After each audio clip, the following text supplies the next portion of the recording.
আমি প্রথমে তো বুঝতেই পারিনি এখানে কি হবে। আমি যদি বুঝতে পারতাম যে এই ইলেকশন একটা টাকার খেলার ইলেকশন হচ্ছে, এখানে আমাকে ফেল করানোর জন্য লক্ষ লক্ষ টাকা খরচ হবে, সেই টাকার পরিমাণটা এত বেশি হবে যেটা আমার সেটাকে আমার রক্ষা করা আমার পক্ষে সম্ভব না, কিংবা সেই টাকাকে সেই টাকার পরিপ্রেক্ষিতে আমারও তাদের দিকে টাকা ছুড়ে দেওয়ারও সেই ক্ষমতাটা আমার ছিল না। কারণ আমি সবসময় বরাবরের মতো বলে আসছিলাম যে আমি টাকা দিয়ে ইলেকশন করব না।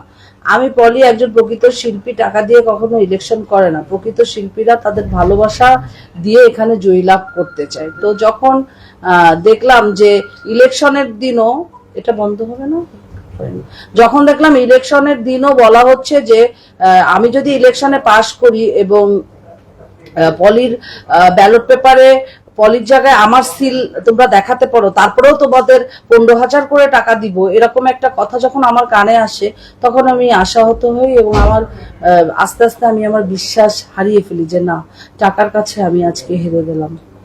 প্রতি সপ্তাহে সর্বোচ্চ বার বিকাশ পেমেন্টে 50 জন হবেন পেমেন্ট চ্যাম্পিয়ন। জিতে নিন টিভি সহ আকর্ষণীয় সব প্রাইজ। ইলেকশন মানে 5টার পরে আমি বুঝে গেলাম যে আমি হয়তো বা উইন নাও করতে পারি। তবে আমার দৃঢ় বিশ্বাস ছিল যে ভোটারগুলি লাস্টলি ঢুকছে, জয় চৌধুরী যে ইয়াং জেনারেশন বলে, তারা যখন ঢুকেছে হই হই রই রই করতে করতে, তখন আমি আশার আলো দেখতে পাই যে না, এবার হয়তো আমি জিতে যেতে পারি এদের ভোটে।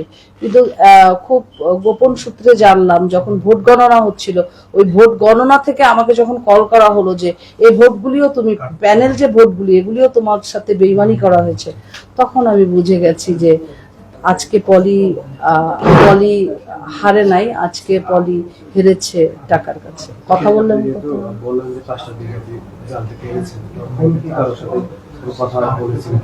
না না না, ভোটার আমি শুনেন, ভোট এমন একটা জিনিস, ভোটাররা যখন ভোট দিতে যায় তখনই কিন্তু বুঝতে পারে একটা ক্যান্ডিডেট তার পক্ষে ভোটটা পড়ছে কিনা। তো আমি আসলে কিছুটা হলেও আঁচ করতে পেরেছি।